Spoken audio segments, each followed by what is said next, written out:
University of Tennessee, and I needed a summer job because I was not going to go home and live with Mom and Dad. I read in the college weekly that they were having auditions at Dollywood.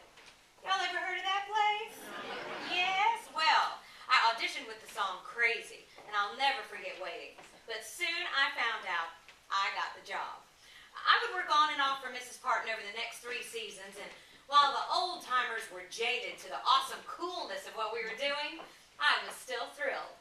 I remember it was the Christmas season at Dollywood, and we were backstage warming up, and soon we went into the dressing rooms to do our hair and makeup.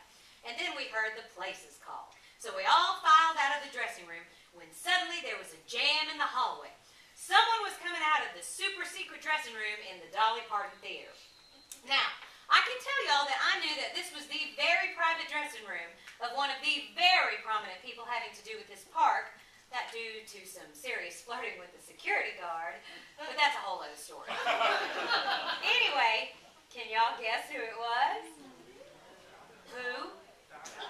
Very good, very good. Y'all are paying attention. That's right. It was Dolly Parton herself, standing 6 inches from me. In 4-inch heels, she was still 2 inches shorter than me, and I'm 5'3". I looked at her, she looked at me, and there was a moment of silence. She smiled and said, without hesitation, "Honey, I love your hair." I almost couldn't breathe. It was like I had been handed the Hairdo Nobel Peace Prize from the goddess herself. I mean, y'all know she pays for her hair, so that was a big compliment. Anyway, she filed down the hallway, no doubt to do a series of interviews with big-time reporters, and I took my place on stage to sing. My big solo, Sleigh Ride. Not the greatest holiday song, but as I sang those sweet lyrics for the 52nd time,